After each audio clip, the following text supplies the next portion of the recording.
Under a starry sky, a grand castle stands as a silent witness to the events within, its name spoken into the night. Lavis Vindica. Inside, amidst a scene of utter carnage, a lone survivor looks up at a horned man in a cape, condemning him as an absolute monster. The survivor, a gray-haired man from House Hilt, kneels among the bodies of his fallen comrades, defiantly questioning if the horned man believes he can get away with such a massacre. The horned man, Lavis Vindica, looks down with cold contempt, asking if House Hilt truly believed their secret activities would remain hidden. Vindica clenches a blood-soaked fist, correcting the survivor. He clarifies that this was not a massacre. Instead, it was a righteous execution, carried out by the authority of House Vindica. The scene shifts, a single flame flickering to life. However, Vindica's actions have not gone unnoticed by his own superiors, as a new, powerful figure appears, scolding the young man for his arrogance and foolishness. This unseen superior reveals the true nature of the mission, stating that the order was to find evidence of treason, not to exterminate an entire family. The superior accuses Lavis of disrupting the very order of the demon realm. This powerful figure is revealed to be Gamudair Vindica, the Demon King, who states that Lavis has gone too far this time. Lavis argues back, questioning his father's words and insisting that evidence of House Hilt's corruption was everywhere. He explains that due to political interference, they were unable to punish House Hilt even when they had proof of their crimes. He passionately asks his father to consider all the crimes that House Hilt had gotten away with. The Demon King is unmoved, coldly stating that there is a proper procedure for enforcement, one that does not require Lavis's personal judgment. Lavis scoffs at this, finding the concepts of procedure and enforcement laughable. He declares that in the demon realm, darkness is swallowed by an even deeper darkness, questioning if this is not their true law of survival. The Demon King listens in silence, his expression unreadable. Lavis makes his final point, arguing that if House Vindica cannot eliminate such an obvious evil, they have no right to call themselves rulers of the realm. Lavis passionately argues that his father knows the nobles are toying with the demon realm's order. Gamudair dismisses this as short-sightedness, calling his son a fool. Lavis insists that House Vindica's survival depended on destroying House Hilt, questioning if that wasn't the very reason he was sent to investigate their crimes.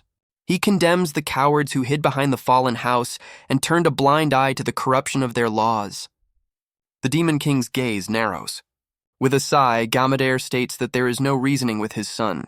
He reveals that he and the 12 black seats have already decided on Lavis's punishment, a word that catches Lavis by surprise. Gamudair's voice booms as he delivers the sentence. For the crime of violating demonic law and massacring House Hilt, Lavis Vindica is to be banished to the human realm. Lavis is stunned by the mention of the human realm.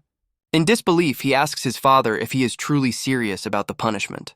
Gamudair commands his son to pay for his crimes in the human realm, where his powers will be sealed, and to learn the true dignity of a Vindica. A desperate Lavis pleads with his father, arguing that while he killed the members of House Hilt, he did not destroy their souls.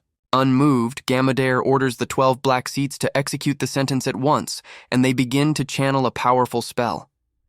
Lavis screams in protest, refusing to accept the punishment and insisting he has done nothing wrong as the magical chains bind him. A member of the 12 black seats channels the potent banishment magic. The spell engulfs Lavis, who lets out a scream of pure agony. One of the hooded figures leans in, mockingly wishing the little rogue prince a wonderful time. The figure smirks, promising to take good care of things in his absence, which fills Lavis with pure, unadulterated rage. Lavis erupts in a final furious outburst as the banishment spell reaches its peak. The sentence is officially declared. Lavis Vindica is hereby sentenced to descend into the human realm. As he is banished, the rules of the human realm are seared into his consciousness. The penalty for violating any of these rules is absolute soul annihilation. Elsewhere, a young man lurches awake with a sharp gasp. He sits up in bed, looking around in a daze. Staring at his hands, he breaks into a cold sweat. He grits his teeth in frustration. Lavis clutches his head, realizing he has truly fallen into the human realm. He seethes with rage, thinking of the one who mocked him, a man named Banbei, and vowing to tear his horns out upon his return. His vengeful thoughts are cut short by a wave of pain, and he wonders why his new human body aches so much. He looks down at himself in disgust, questioning if he is truly trapped in such a pathetic vessel. He internally curses the Hilt family, deeming them useless even in their demise. The demon prince grimaces, finding it difficult to breathe and wondering why the air lacks the familiar scent of sulfur. His thoughts are interrupted by a sound from the doorway where a young woman peeks in. She calls out to him, leaving the demon prince utterly confused. The young woman's face is streaked with tears of relief as she asks if he is finally awake. She rushes forward and embraces him, confessing that she feared he would never wake up. Lavis stands stiffly, completely bewildered by the sudden affection and wondering if she is the sibling of his new human vessel. Another older woman appears in the doorway, calling out the name Min-ho with a look of shock. Overcome with emotion, she covers her face and sobs, expressing her gratitude and sorrow for the pain he must have been in. Still trapped in the embrace, Lavis is at a complete loss, questioning the situation and what he is supposed to do. Lavis realizes that human relationships are considered one of the great hells, and he questions if he can survive this new environment. A stern-looking man with glasses appears, noting that Min-ho is finally awake. The mother turns to her husband, confirming that their son has woken up. The man coldly tells him to snap out of it and prepare for school the next day, stating that he has a week of work to catch up on. As they leave, the mother expresses concern for Min-ho's condition, but her husband dismisses it, insisting that being awake is enough. The young woman turns to Lavis, asking her Appa if he is okay. Lavis is left speechless by the man's callous attitude. However, a strange thought crosses his mind. He finds himself liking the man's harsh demeanor. He muses that even in the human realm, there are people who act like demons, leaving his sister utterly confused. Startled by his own subconscious reaction, Lavis's demonic nature briefly surfaces, terrifying the girl as he resolves to be careful until he can access this body's memories. His mother announces their arrival at the school, a place Lavis finds hard to believe. She tells him to call if he feels unwell during class, and he quietly acknowledges her concern. As he stares at the building, he reflects on how he finished his own schooling in the demon realm 600 years ago. The thought of attending a human school at his age fills him with disgust, and he considers this new reality a form of hell. He quickly amends his thought, deciding that it is human relationships themselves that are the true hell. Entering the classroom, he scoffs at the fleeting nature of human life, noting they barely live for a century. He resolves to simply lay low and endure this punishment, hoping to avoid any further complications. His thoughts drift back to the demon realm, recalling how his massacre of House Hilt bought him valuable time for his ultimate goal, to return and seize his father's throne.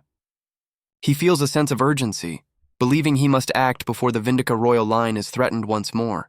His brooding is interrupted by the arrival of two other students, one of whom greets Min-ho as if they are old acquaintances. Lavis turns with a cold, annoyed expression, wondering what the student wants.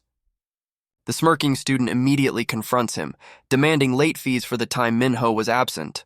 To Lavis's utter disgust, he finds that Min-ho's body is reacting on its own, trembling with an instinctual fear. A memory suddenly floods his mind, revealing the source of this conditioned terror. He sees the faces of Min-ho's tormentors, their features twisted with malice. The memory shows the lead bully laughing as he brutalized the helpless boy. The vision ends with Min-ho beaten and crying on the ground. Back in the present, Lavis begins to understand the source of his physical discomfort. He realizes with cold fury that the aches in this pathetic vessel were caused by these very punks. The bully slams his hand on the desk, mocking Min-ho for being so scared and calling him even more pathetic than before. The lead bully offers a condescending welcome, demanding Lavis pay his dues as a twisted sign of friendship. The 600-year-old demon prince processes the situation with utter disbelief, questioning if he is actually being bullied. This triggers a memory from the demon realm, where a teacher presented humans as a subject for study. His classmates had reacted with disgust, mocking the humans for their lack of horns and vulgar appearance. The teacher agreed, calling humans infinitely vulgar beings who would do anything to hide their weakness. She further explained that they were foolish creatures who worshipped both demons and angels. A young Lavis, filled with contempt, had declared that such idiots should simply be burned away. His teacher's hand glowed with power as she agreed with his assessment. She instructed the class that if they ever encountered a human, they were to crush their vulgarity into dust. Back in the present, this lesson fuels Lavis's cold fury as he questions how a mere human dares to lay a hand on him. The lead bully casually checks his phone, completely unaware of the danger. In an instant, Lavis slams him onto the ground, his contempt for the foolishness of humans boiling over. The bully struggles against Lavis's grip, demanding to be released as his friend looks on in shock. The second bully erupts in a furious rage at this sudden act of defiance. Lavis is taken aback as he feels a familiar power surge, realizing his sealed magic has unexpectedly reacted. The enraged bully continues to scream, questioning if Lavis has forgotten his recent brush with death and if he truly wants to die. He lunges forward, fist raised, ready to strike. Lavis watches him approach, a strange thought occurring to him as his eye glows with power. He clenches his fist, making a startling connection between the human's profanity and the stimulation of his magic. With this newfound understanding, Lavis intercepts the attack and delivers a brutal counterpunch. The force of the blow sends the enraged bully flying across the classroom. The other students are left completely speechless by the sudden violence. Lavis looks at his hand, contemplating how his magic, which should be sealed in the human realm, is active. He realizes that even within this human vessel, his demonic power instinctively reacts to malice. Minho's acquaintance stammers his name, wondering if this is truly the same person he once knew. Another bully, furious that Lavis fought back, grabs a chair and vows to destroy him. The acquaintance screams a desperate warning for Minho to watch out. Lavis, however, remains completely unfazed. He effortlessly sidesteps the clumsy attack and delivers another devastating strike. The third bully collapses to his knees, gasping for air and questioning how any of this is possible. The defeated bully can only hurl insults from the floor. Lavis reflects that humans use vulgarity to hide their weakness, questioning if the boy's curses make him feel strong. He then delivers a vicious kick to the bully's face. The brutal impact sends the boy flying backwards. Lavis muses that the true source of profanity is his own mother. The final bully is left unconscious on the floor. The entire classroom is frozen in stunned silence, unable to comprehend what they just witnessed. Lavis recalls his human father's words, realizing he just needs to stay quiet until he can leave. A wicked grin spreads across his face. He then turns to the terrified students and asks if anyone else wishes to challenge him. With a demonic aura swirling around him, Lavis invites anyone else who wishes to curse at him to step forward. The other students can only stare in disbelief, questioning if this is truly the same Minho they once knew. Minho's acquaintance is particularly stunned, wondering how he could have possessed such strength. The classroom is a scene of chaos, with the bullies left unconscious on the floor as the other students keep their distance. The acquaintance cautiously approaches Lavis, asking if he is all right after the fight. Lavis recalls that this was the student who tried to help him earlier. Deciding the boy would make a perfect attendant, Lavis simply replies that he is fine. As they leave the school, the acquaintance continues to express his amazement at how Minho single-handedly defeated all of them. He jokingly asks if Minho was reincarnated from another world, causing Lavis a moment of internal panic as he wonders if his secret has been discovered. The acquaintance continues his excited speculation, guessing if he came from a martial world or even from inside a game. Lavis considers the terrifying possibility that his new attendant has already seen through his disguise. His mind flashes back to a past lesson where a horned demon mentor warned him that killing a human would result in true soul annihilation. The mentor dismisses the other teacher's words as a casual remark, stressing that the death of a human must not be taken lightly. He explains that as demons they are like gods who govern death itself. A younger Lavis counters, pointing out that humans are always trying to kill each other anyway. His mentor agrees that humans are foolish and explains that this is precisely the reason for the demon's existence. He gives one final stark reminder of the consequence, but the arrogant young Lavis scoffs, believing he would never have to go to the human realm. Back in the present, the memory leaves Lavis with a frustrating dilemma. If he cannot kill humans, he must find another way to silence them. His panic subsides as the acquaintance clarifies his comment was just a fantasy, musing how nice it would be if reincarnation were real. The boy continues his daydream, wishing he could wake up in another world, completely unaware of how close he is to the truth. Lavis internally notes that he can sense the desperate suffering of a typical human coming from his acquaintance. As they walk, the boy dismisses the idea of reincarnation as complete nonsense. He tells Minho that he understands the immense pressure he must have been under to finally snap, while Lavis is simply relieved that his secret is safe. The acquaintance then enthusiastically praises Minho for his amazing display of strength earlier. The demon prince is internally revolted, finding the idea of being praised by a mere human utterly humiliating. Later, back in his room, Lavis contemplates a strange inconsistency. his demonic power activated when he was cursed by humans, which should be impossible for a demon imprisoned in a human body. He examines his hand as a faint aura manifests, questioning the source of this phenomenon. A confident smirk forms as he believes he has figured it out. He smugly concludes that there are truly no limits to his own greatness. However, his moment of arrogance is cut short as a sudden, sharp pain courses through his new body. He doubles over, trembling in agony from the backlash. Collapsing onto his bed, he realizes Minho's body is far too weak to contain his demonic power. He laments that after only one day as a human, his existence is already this miserable. The pain is so intense that he furiously wonders how he's supposed to get any sleep. Despite his complaints, he immediately falls fast asleep. The next morning, the school day ends peacefully. As they leave, Minho's acquaintance thanks him, overjoyed that for the first time in a while, no one bothered them. Lavis dismisses the peaceful day, stating he would have preferred to beat up the bullies again to test his power further. Suddenly, a voice calls out Minho's full name, stopping them in their tracks. Lavis turns to see who is calling for him. An imposing student, flanked by his friends, confronts them with a menacing grin, asking if Lavis was the one who hurt his little brother. He gets closer, accusing Lavis of repaying his supposed protection with this act of defiance. Lavis, far from being intimidated, grins back and enthusiastically confirms that he was indeed the one. The older bully grabs him by the backpack strap and orders him to come along, a command Lavis seems thrilled to obey. They are led to a secluded alleyway.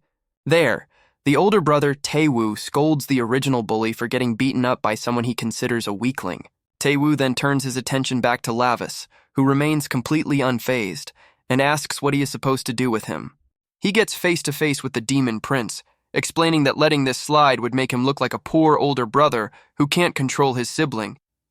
He aggressively pokes Lavis in the forehead, questioning if his mother taught him to behave this way. He finishes his taunt, asking if she taught him to go around beating up good kids. With a chillingly calm expression, Lavis confirms that his mother did in fact teach him to behave this way. Taewoo's anger boils over at the punk's insolence. He is completely stunned to see Lavis smiling and raises his hand to strike him down. But Lavis effortlessly catches the incoming blow.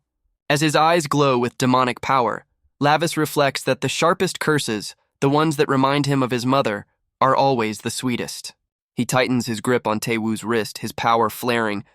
Taewoo screams in pain and confusion, demanding to know what is happening as his arm is twisted back. Lavis internally praises his mother for gifting such potent poison to the tongues of humans. He then brutally smashes Taewoo's head into a nearby container, eliciting a choked gasp of pain. Lavis calmly observes, concluding that simple violence only binds the flesh. Lavis recalls that a rotting voice gnaws at the soul, and that these pitiful beings are desperately calling out to him. Taewoo's friends watch in horrified disbelief. Enraged and bleeding, Taewoo screams for his friends to attack. Lavis calmly acknowledges their plan to attack him as a group. A glint in his demonic eye reveals he finds this development even better. He moves with blinding speed, effortlessly dismantling the entire group. A brutal elbow strike sends another bully flying. Minho's acquaintance can only scream in terror at the unfolding violence. The fight ends in an instant and Lavis lets out a sigh. Surrounded by the broken bodies of his attackers, Lavis finds the entire experience refreshing. He reflects on the nature of violence, concluding that he finally understands why his uncle granted it to humans. His acquaintance watches in confusion as Lavis stands in the alley thanking his uncle. Unseen by the humans, a small creature with glowing red eyes observes Lavis from the shadows. It is a rat, its eyes glowing with an unnatural light as it watches him. Lavis reports to an unseen figure that the task he was ordered to do has been carried out. The scene shifts to a dark realm, where a muscular, horned demon addresses his adorable nephew, Lavis. He casually rests his foot on the head of a defeated creature. Lounging on his throne, the demon notes with amusement that Lavis seems to be enjoying his gift. Beside him, his rival Banbei observes that a demon bloodstone has been embedded in Lavis's eye instead of a taboo stone. Bambi smirks, wondering just how long Lavis will be able to endure. Bambi reflects on the fact that Lavis truly did wipe out the entire Hiltka family. He muses that the prince always has to get his way. Lavis's uncle wonders who could ever rein in such a stubborn brat, remarking that Demon King Gamadair showed no mercy by banishing him. Banbi recalls the Demon King's creed, that vicious, high-ranking individuals must be dealt with through subjugation by force. The uncle considers that the human realm is a dumping ground for the demon world's worst criminals and doubts Lavis will adapt easily. He recalls a memory of a younger Lavis begging for help, wondering when that tiny brat grew up enough to cause such trouble. Bonby asks if this is the reason the uncle gifted Lavis the demon bloodstone. He then reports to a figure named Lord Barca that preparations to observe the sinner in the human realm are complete. The uncle, Lord Barca, grins with anticipation and orders Banbei to show him. Banbei complies and a torrent of dark energy erupts from the ground. Banbei explains that since Lavis is now in the human realm, he will inevitably encounter a certain group of mysterious figures. He manipulates the dark energy with his hand. The energy coalesces into a viewing portal. Lord Barca looks up into the swirling vortex, expressing his excitement to see what his nephew will do. As Lavis stands resolute in the human world, his uncle's spectral form looms over him, ominously stating that he will now experience true darkness. Later, at a restaurant, Minho's acquaintance is still in shock, unable to believe how easily Lavis took down Taiwu. His shock turns to pure excitement as he gushes that the fight was awesome, like something out of a movie. Lavis struggles with the spicy food, trying to play it cool, while his acquaintance asks if he is crying, a claim Lavis denies by saying it is just sweat. The acquaintance wishes they had ordered the beginner-level spice, but Lavis internally declares that a demon who avoids hell isn't a demon at all. Their meal is suddenly interrupted by a call on the acquaintance's phone. The acquaintance's face drains of color as he sees the name on his ringing phone. Lavis, still eating, nonchalantly asks why he isn't picking up. Flustered, the acquaintance stammers that he just received an urgent call. He quickly gathers his things, telling Lavis he has to leave first and to enjoy the food. Lavis watches with a cold, unimpressed expression as his acquaintance flees the restaurant. The scene shifts to a dark, ominous-looking building in a secluded area. Inside, a gloved hand holds a buzzing tattoo gun ready for work.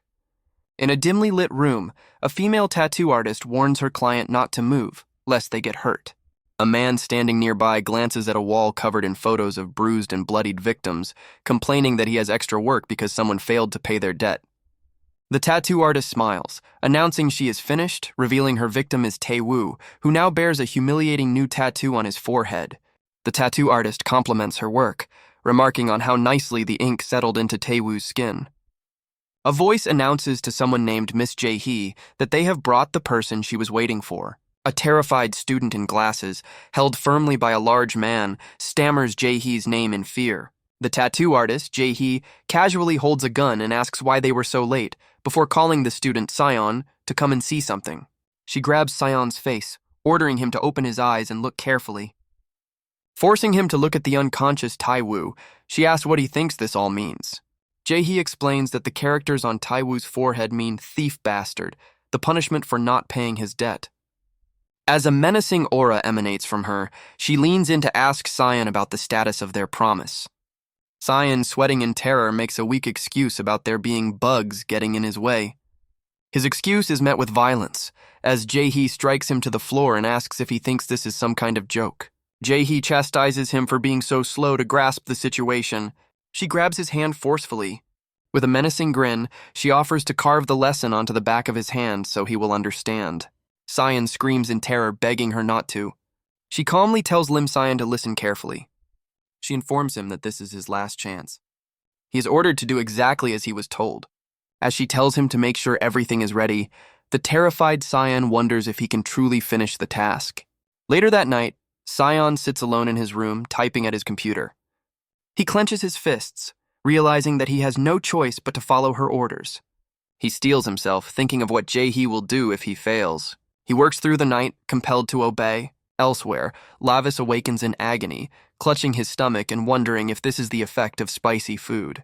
He laments that his stomach burns, his body feels weak, and even a small fight has left his shoulder in pain. In a fit of rage, he curses the pathetic weakness of his new human body. Refusing to be defeated, he begins a grueling workout, declaring that he, Lavis Vindica, will not fall to this.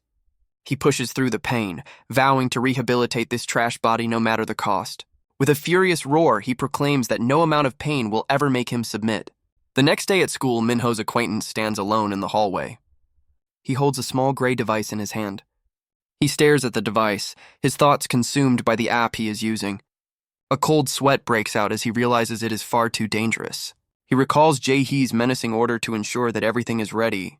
Gripped by panic, he wonders what he is supposed to do. Suddenly, Lavis grabs his shoulder from behind, causing the startled Cyan to cry out in shock. Lavis calmly asks him why he is so startled. For a fleeting moment, Cyan considers asking Minho for help. He immediately dismisses the thought. He knows that even the newly powerful Minho would be in grave danger if he got involved with Jin Jae-hee. Cyan resolves that he cannot let his friend get hurt, deciding to bear this burden alone. As Lavis confronts Cyan, he is suddenly distracted by a familiar scent.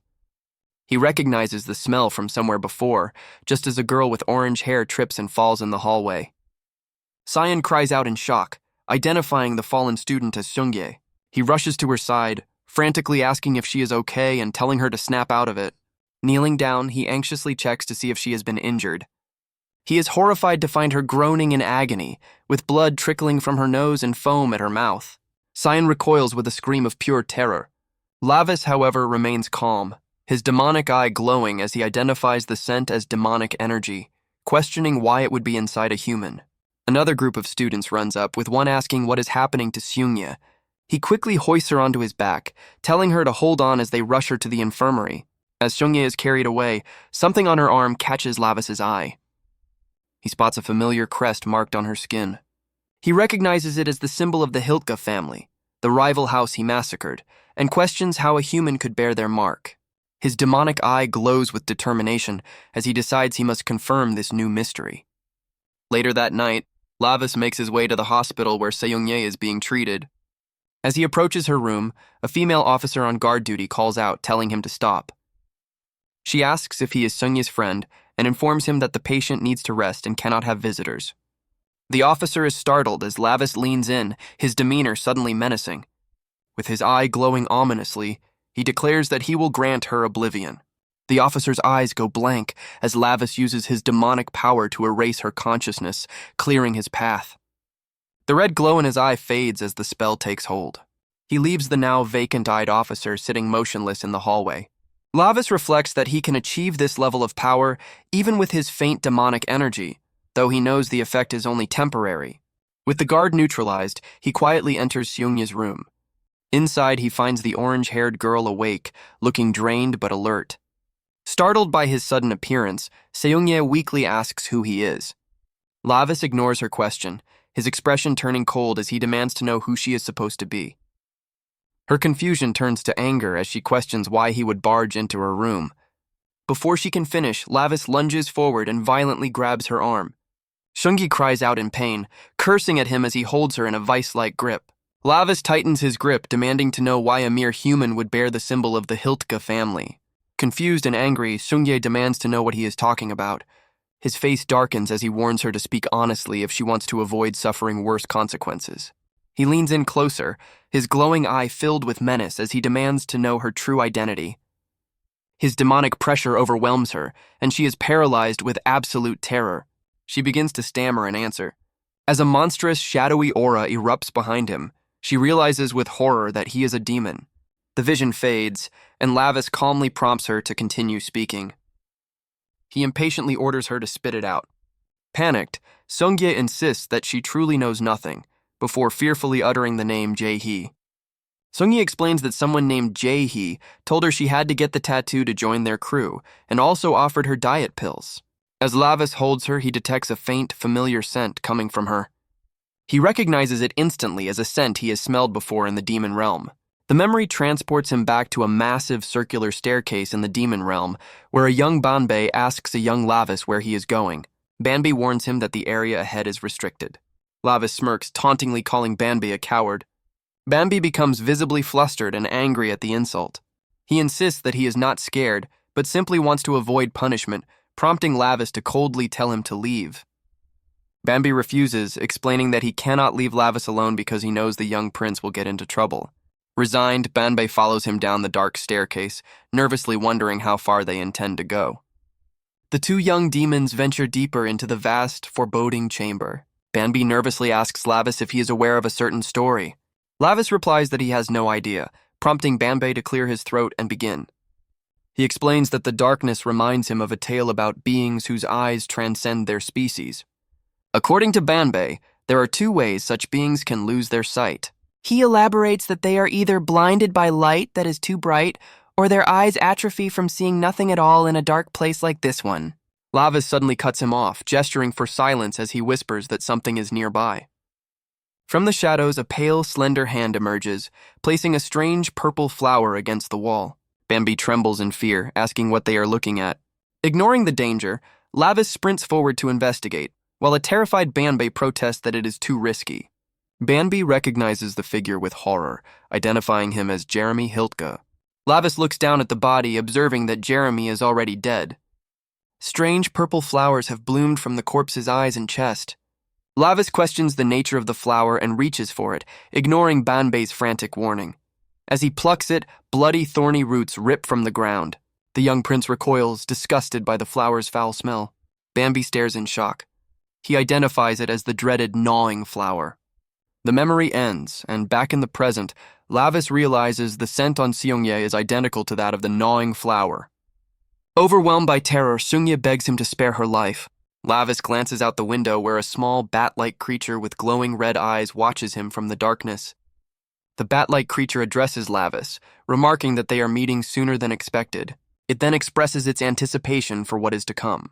Later, Lavis makes his way through a dark alley. He arrives at his destination, Jin Jae-hee's tattoo shop. He contemplates the connection between the Hiltka crest and the gnawing flower, questioning if it could truly be a coincidence. Inside, a group of men discuss someone named Lim Sion, wondering why their boss is so obsessed with him, only to learn it is because of an app he created. One of them, a blonde-haired man, mockingly asks if they are going high-tech as he holds up a small, blue, flower-shaped object. He identifies the object as Blue Ribbon, a recent development from their boss. His companion warns him to be careful, reminding him of what happened to someone else and noting that the new drug has severe side effects. The blonde man dismisses the warning, caring only about the high, as Lavis observes them from the end of the hall. Lavis's eyes narrow as he spots a familiar, intricate crest tattooed on the blonde man's neck. He recognizes the scent of the drug as the same as the gnawing flower, confirming the tattoo is indeed the Hiltka crest. Stepping out from the shadows, Lavis confronts the group, asking if they also got their tattoos from Jin Jae-hee, which leaves them wondering who this stranger is. The blonde man saunters over, casually asking if Lavis is a friend of Jae-hee's. He gets uncomfortably close, grabbing Lavis's hoodie and telling him he needs to show some respect. Lavis's demonic eye glows with cold fury. Before the man can react, Lavis catches his hand mid-air. In a blur of motion, Lavis twists the man's arm and delivers a brutal strike to his face. The blonde man lies unconscious on the floor as his stunned companions stare in disbelief. The blonde man's companion erupts in fury, demanding to know who sent Lavis. Lavis ignores the question and immediately throws a punch at the blonde man's companion. The blow connects with brutal force, sending the man flying backwards into the wall. Scrambling on the ground, the subordinate screams in a rage, calling Lavis insane. As he gets to his feet, a third subordinate draws a knife and charges, while the downed man declares that Lavis is dead meat. The blonde man's companion lunges forward again, throwing a wild punch. Lavis meets the attack head-on, landing a vicious counterpunch that sends blood flying. With two opponents now neutralized, Lavis turns his attention to the final knife-wielding attacker. The man closes in, screaming as he prepares to stab the demon prince. Lavis casually blocks the strike with his forearm, the force of the impact shattering the blade and sending the man reeling back in pain. With a cold, dismissive glance, Lavis watches his last opponent fall, the fight over in seconds. With the grunts neutralized, Lavis calmly demands to know the whereabouts of Jin Jae-hee. From the ground, the defeated blonde man weakly orders his companion to kill the intruder. Fueled by a sudden surge of power, the companion's face twists with rage as he vows to kill Lavis. Lavis is taken aback, sensing an unexpected spike in the man's demonic energy. The man lunges forward in a wild, drug-fueled frenzy. Lavis observes the change in his movements, deducing that the drug must have enhanced his physical abilities. The enhanced speed catches him off guard, and he's knocked to the ground by a powerful kick. His opponent leaps into the air, preparing to deliver a finishing blow. He brings a powerful punch down towards the grounded prince, but Lavis's eyes narrow with focus, his demonic power flaring as he prepares to counter. Elsewhere, under the cover of night, another part of the conspiracy unfolds. In a dimly lit room, Jin Jae-hee reports to a red-haired man on a couch, apologizing that a certain app is not yet finished. Her blonde subordinate expresses his impatience, but Jae-hee coolly remarks that his words sound familiar. She then directs their attention to a bruised and bound man, revealing they have caught the one who was skimming their blue ribbon supply. The captured man panics, screaming that he made a mistake and begging for his life. He desperately pleads for one more chance, promising that he will never mess up again. The group falls silent, their attention shifting to a vase filled with flowers that look exactly like the blue ribbon drug. Jae-hee reaches out and grabs the bouquet of blue flowers from the vase.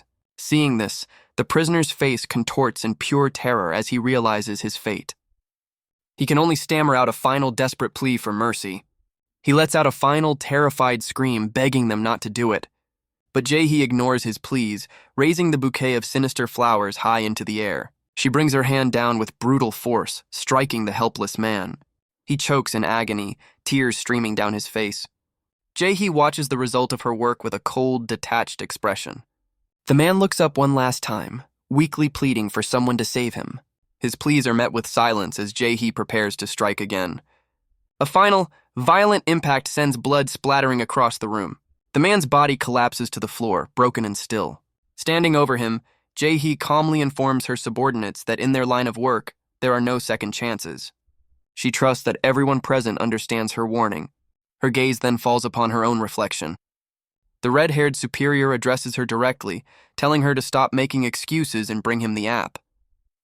Terrified, Jae-hee stammers that she understands. As she leaves, she panics, realizing that at this rate she will be next. In a desperate frenzy, she calls Lim Sion, demanding he pick up the phone. Elsewhere, a phone begins to ring. The call is for Lim Sion, who looks up startled. He cautiously answers.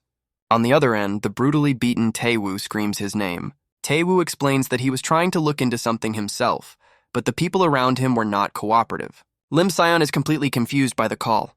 A cold voice on the other end of the line asks if he knows Jin Jae-hee. The caller, Lavis, then asks if it was Sion who answered Jae-hee's phone earlier. Sion reacts with shock, questioning how the caller could possibly know that.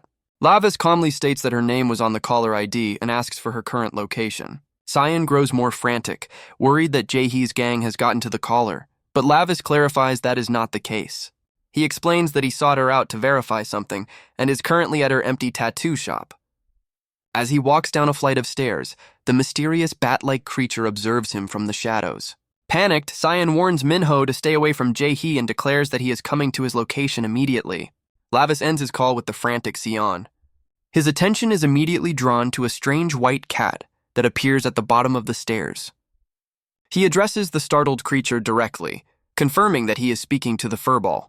With a swift motion, Lavis picks up the terrified cat by the scruff of its neck. He holds it at eye level and asks if it understands him, but the cat only meows in response.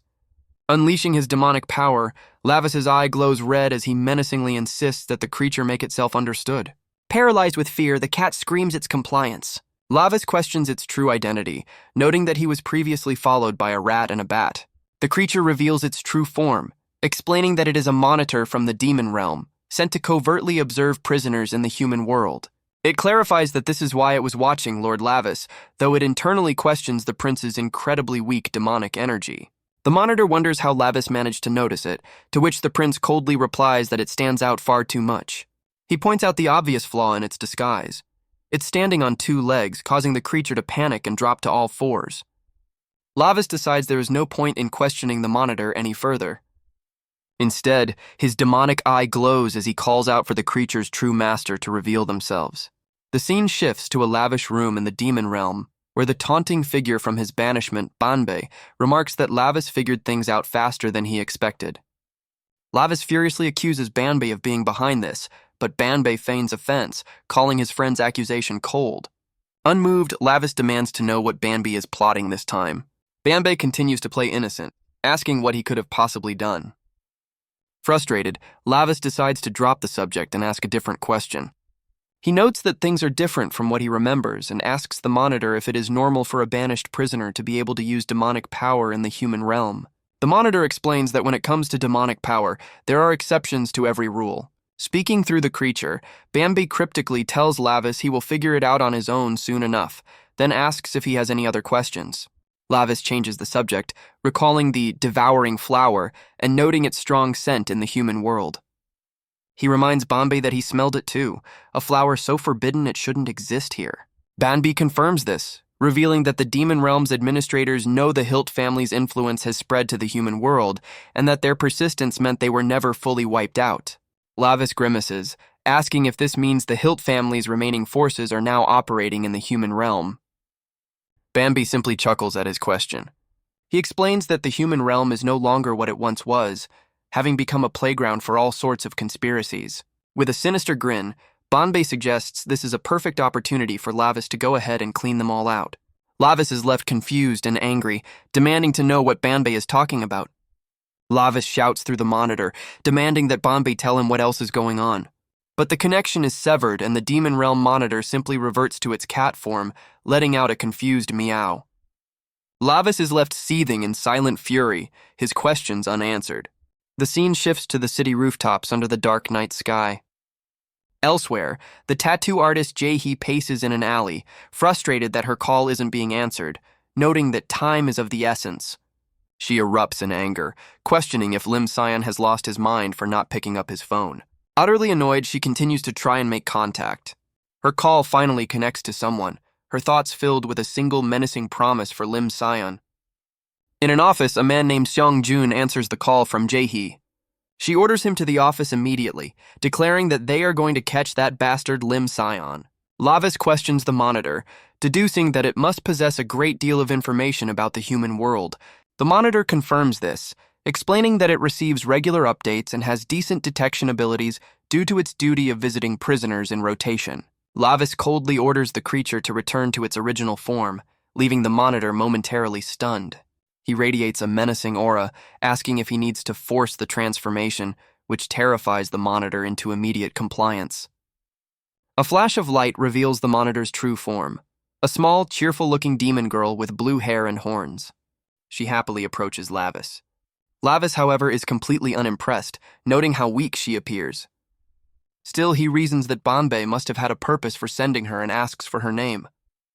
The monitor looks downcast, explaining that she does not have a name of her own. Lavis then bestows a name upon her, Street, telling her that since he found her there, she should never forget her origins. Street softly repeats her new name, realizing it is now hers. Overjoyed, she thanks Lord Lavis for naming her, and he immediately orders her to tell him everything she knows about the human world. Elsewhere, Lim Sion gasps in a cold sweat, gripped by panic. He sprints through the city streets, consumed by the thought that Minho is in danger and regretting his own choices. A flashback reveals the source of his trouble, an award he won for an app challenge, a victory he couldn't believe at the time. His name, Lim Sion, is called out. He finds himself confronted by a group of menacing figures, and a woman with a sinister smile confirms he is the developer who won the award. She scoffs at his prize money, dismissing the 50 million won as a paltry sum. With a chilling grin, Jae-hee declares that he is now a precious asset and orders her subordinates to get him in the car. Lim Sion can only stare in absolute terror. The flashback reveals Lim Sion being bundled into a van, his capture complete. Inside, one of Jae-hee's tattooed subordinates questions his trembling, calling it a simple business transaction and telling him to look beside him. A briefcase is opened to reveal 50 million won in cash, the price for handing over his app. Sion desperately protests, explaining that he never created the app with the intention of selling it. The subordinate listens with a cold, unimpressed silence. He then smirks, telling Sion that his personal feelings on the matter are irrelevant. Back in the present, the memory of that hopeless moment washes over Lim Sion. His fear hardens into a fierce, desperate determination. He sprints through the streets, convinced he must reach the shop to prevent his friend from meeting Jin Jae-hee. His frantic run is suddenly cut short as a figure blocks his path, leaving him stunned. He begins to stammer an apology for the collision. The man he ran into is Seong Jun, who remarks that they didn't even have to go looking for him. Sion's blood runs cold as he recognizes Jae-hee's enforcers. The two men corner him in the alley, ominously calling him by his full name. He remembers Jae-hee's furious threat that he was finished. In the past, she had ordered him to manage the app from their office, threatening him with lifelong imprisonment if he failed. The terrified Sion had begged them to wait, but Jae-hee had coldly warned him that they would be watching his every move. Left alone in the room with a guard, he could only whisper in protest. He was overcome with the crushing realization that it was all over. Meanwhile, other members of Jae-hee's crew observed the captive scion, questioning if he was really a developer and noting that they needed his creation to distribute their new drug, Blue Ribbon. One of them asked for confirmation that the app was called I'm Here. They couldn't understand how such an app could possibly function as a distribution channel. They mocked the app's name, believing it sounded like trash. The app's simple logo appeared on the screen. Just then, Jae-hee's enforcer Seung-jun arrived and asked if everything was ready. He explained that the app Lim Sion created was the core of their entire Blue Ribbon project. Once they had the buyer's data in their hands, he continued, they would be able to manipulate the market however they wanted. He revealed that the app's real-time location sharing feature would be their primary weapon for expanding the business. Excited by the plan, one of the crew members eagerly asked if they were finally going to start selling Blue Ribbon for real. Seung-jun holds up the small candy-like drug, confirming its name is Blue Ribbon. With a sinister smile, he declares that it is time to show their product to the world. The scene then shifts to a high school, where a student tells her friend to sign up for an app and add her. She reveals the app is I'm Here, and explains that there is a 30,000 won cashback reward for accepting a friend request. The news spreads like wildfire through the classroom as students realize they can make easy money. The viral spread is fueled by aggressive peer pressure, with one student demanding another add her immediately. Meanwhile, another group of students discovers a special sign-up event within the app. The event offers a free Blue Ribbon diet product, which is deceptively marketed as a government-certified health food. Back at the hideout, one of the crew members expresses his disbelief at how much the user base has grown in just one day. Two of Jae-hee's subordinates celebrate the insane numbers, praising the success of their boss, Young-moo. In the wreckage of her shop, Jae-hee impatiently asks if they have identified the culprit, but her subordinate reports a strange finding from the CCTV. He reveals that the only thing on the footage was a bat, leaving Jae-hee completely bewildered. The security footage shows a large bat staring directly into the camera lens with an unsettling awareness. She demands to see the footage from the other cameras, but her subordinate seems hesitant to show her. The next camera angle reveals an equally strange sight. A rat, also staring directly into the lens. Jae-hee explodes in frustration, unable to comprehend how their security was bypassed by common animals. Their argument is interrupted when their boss, Young-moo, checks his phone. He calls out to Jae-hee, who turns with a start.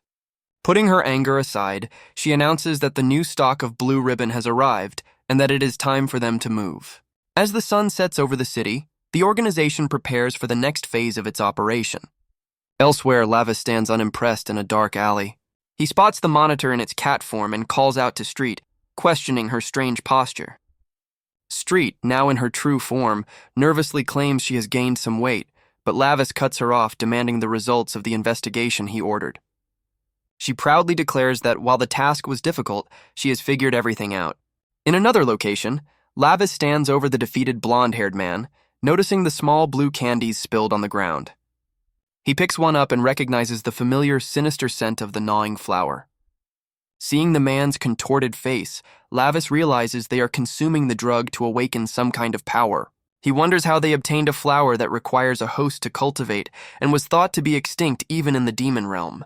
Street reports that the candy is called Blue Ribbon and is being distributed to humans disguised as diet pills and supplements. Lavis presses further, asking about the raw materials used to create it. Street explains that the drug's secret manufacturing makes it difficult to trace the raw materials. Lavis grows furious, questioning if her investigation yielded anything useful at all. Street quickly clarifies that by following the massive, concentrated traces of demonic energy from the widespread distribution, they can locate the manufacturer. He angrily demands to know why she hasn't acted on this lead, and she nervously explains that her master, Banbi, ordered her to go with Lavis. The mention of Banbei's name darkens Lavis's mood as he questions if she is now reporting everything directly to his rival. Overwhelmed, Street tearfully apologizes, explaining her predicament as a lowly subordinate forced to obey both of their commands. Lavis issues a stern ultimatum, forcing her to choose who her true master is. He unleashes a menacing aura, promising that if she chooses him, he will elevate her far beyond her current status. Her imagination runs wild with a vision of a glamorous and powerful future, a thought that solidifies her decision. Without hesitation, she prostrates herself before him, offering her blood and flesh as she swears her undying loyalty to her new master. Pleased with her decision, Lavis formally accepts her pledge. He declares that he will take her on as his personal subordinate, leaving Street looking up in awe.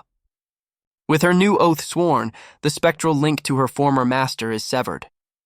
Lavis contemptuously dismisses his rival Banbei, officially claiming Street as his own.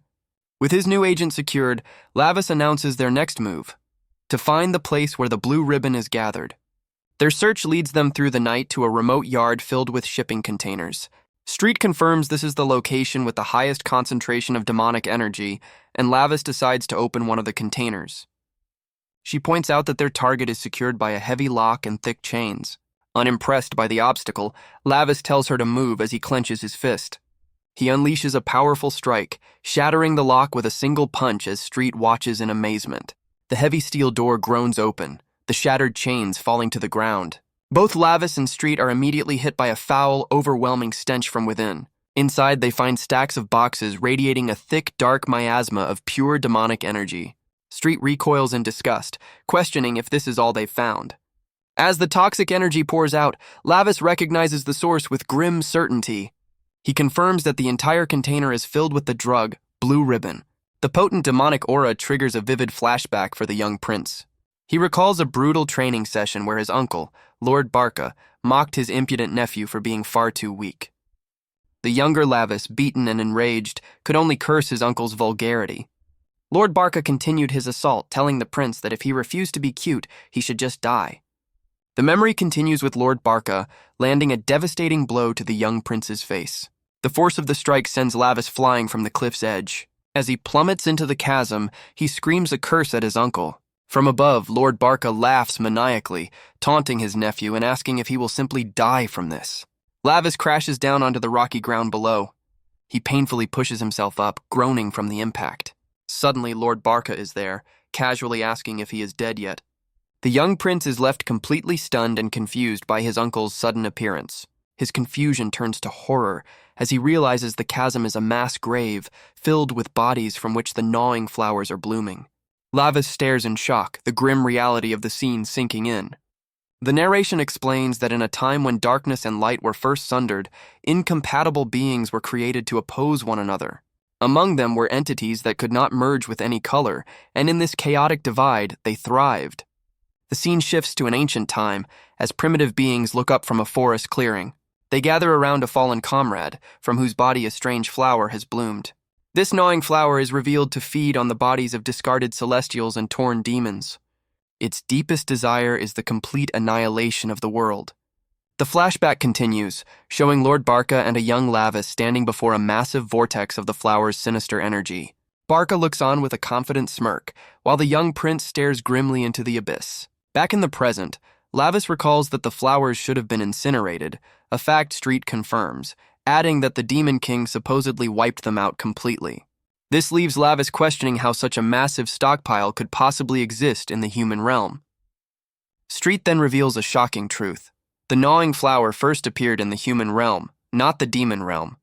Lavis reflects on the nature of the human world, a chaotic middle ground between light and darkness. He recalls being taught that humans had also eradicated the flowers thousands of years ago, a fact that makes the current stockpile even more baffling. He concludes that if the flowers appeared in both worlds at the same time, then their reemergence must have been orchestrated by an unknown party. Street thoughtfully repeats his conclusion. Their investigation is suddenly interrupted. A voice from the darkness asks what they are doing there, as a flashlight beam cuts through the night, revealing Jae-hee and her crew.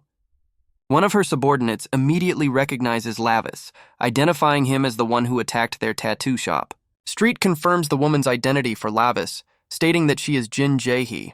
Jae-hee furiously confronts them, demanding to know who they are, why they wrecked her shop, and how they managed to find this location. Unfazed, Lavis calmly asks if Jin Jae-hee is the one managing the containers, to which she defiantly asks what he'll do about it. He presses further, questioning if she knows the raw materials used to make the goods inside. Jae-hee smirks, mockingly asking if he's trying to steal their precious trade secrets. Lavis feigns disinterest, admitting that it's not strictly his business. His expression hardens, however, as he states that leaving the situation alone would leave a bad taste in his mouth. Ignoring him, Jae-hee turns to her crew, reminding one of them what Young Moo will do if they screw up again, before offering them all a special distribution. Two of her subordinates react with manic glee, asking if it's really okay for them to take the drug for free. With a sinister grin, she orders them to shut up and just eat it. As her crew eagerly consumes the glowing blue flowers, a dark, malevolent energy begins to swirl around them. Preparing for battle, Lavis tells Street that with her current magic power, she'll only get in the way, ordering her to stay hidden. The drug takes hold, twisting their bodies as they growl and laugh, their eyes glowing with malevolent power. With a wicked grin, Jae-hee points at Lavis and gives her newly empowered crew a single order: to stomp him into the ground. As the frenzied crew charges forward, Lavis calmly observes, thinking them arrogant fools who are unaware of what truly intoxicates them. His demonic eye glows as he welcomes their attack, noting that the entire area is already overflowing with the demonic energy he needs. The first of Jae-hee's subordinates lunges forward, attempting to stab Lavis with a knife. Lavis effortlessly blocks the blade with his forearm. He immediately counters with a brutal kick to the man's face, sending him reeling backwards. His glowing red eye tracks his next opponent. With blinding speed, Lavis ducks under a wild punch from a second attacker. He then drives a powerful kick straight into the man's chin, launching him into the air. He grabs a third attacker by the face, slamming him into the ground. The man screams in agony as Lavis curses his impudence. Using the downed man's body, he trips another incoming opponent. Lavis drops to a knee, blocking a heavy punch from a much larger foe. From her hiding spot, a horrified Street calls out her master's name. Undeterred, more of the frenzied crew members charge forward. Lavis is surrounded, calmly deflecting their chaotic attacks. He notes their surprising strength, deducing they must have ingested a larger dose of the drug. This realization prompts him to change his strategy. He plants his foot firmly, cracking the ground as he prepares to unleash his power. He grabs one of the attackers by the shoulder, his grip crushing. With a flash of crimson in his eye, Lavis prepares to end the fight. He unleashes a wave of purple demonic energy, blasting the frenzied crew members back. The men choke and gag, overwhelmed by the foul power. Lavis comments that while he finds their vulgar stench repulsive, his own demonic energy reacts all the more strongly to the spreading evil. One of the thugs collapses to his knees, groaning in agony. Lavis moves in without hesitation, grabbing the man by the face. He then brutally slams him into the concrete, shattering the ground beneath them. His fist begins to glow with a new, intense energy as he readies his next attack. He brings his glowing fist down with devastating force, smashing his opponent's face into the pavement. Without pausing, he pivots and delivers a powerful kick to another member of Jae-hee's crew. He moves through the chaos with brutal efficiency, felling his opponents one by one. A downed thug makes a desperate attempt to grab his ankle. Lavis responds by mercilessly stomping on the man's hand, crushing it completely. Another frenzied attacker, his face contorted with rage, lunges forward, screaming for Lavis to die. The man is completely lost in a drug-fueled madness. Lavis calmly sidesteps the wild punch. He catches the man's arm, using his opponent's own momentum against him. With a powerful throw, he slams the thug headfirst into the ground, ending the assault. Watching from her hiding spot, Street is completely stunned, questioning how Lavis is single-handedly dismantling her entire crew. Lavis remains silent, a sinister red energy pulsing from his eye. Street flinches back in pure terror. An overwhelming torrent of demonic energy erupts from the prince's body, flooding the area with his power. She stares in horror, wondering if the being before her is a ghost or something far more monstrous. His eye glows with an ancient and terrifying power.